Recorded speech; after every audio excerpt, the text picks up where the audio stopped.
I will guide you through how to turn off private browsing on your iPhone quickly and easily. If this helped, don't forget to like and subscribe the video. First, go ahead and please open up Safari browser in your iPhone.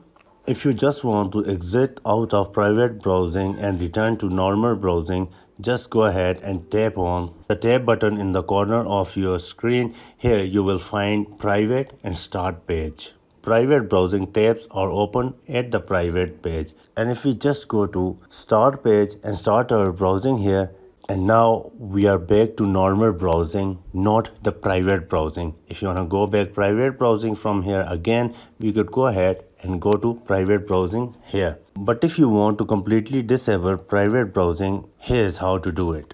Let's go to settings of your iPhone. Just scroll down and tap on screen time. Now again, please scroll down. You will find content and privacy restrictions under the restriction. Just tap on it and make sure this is turned on. Also, please make sure you have enabled lock screen time setting. Once I click on here, this will ask me for the code.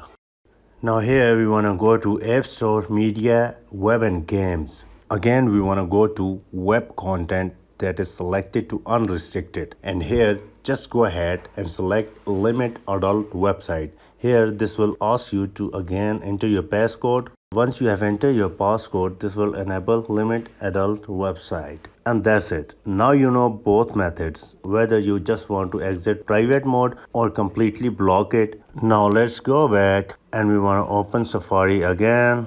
And here we get completely rid of private mode from our Safari browser. Keep in mind, the steps may look slightly different depending on your iPhone model and iOS version, but the option will still be there. If this helped, make sure to hit like and subscribe for more iPhone tips. Thanks for watching. Take care. Bye.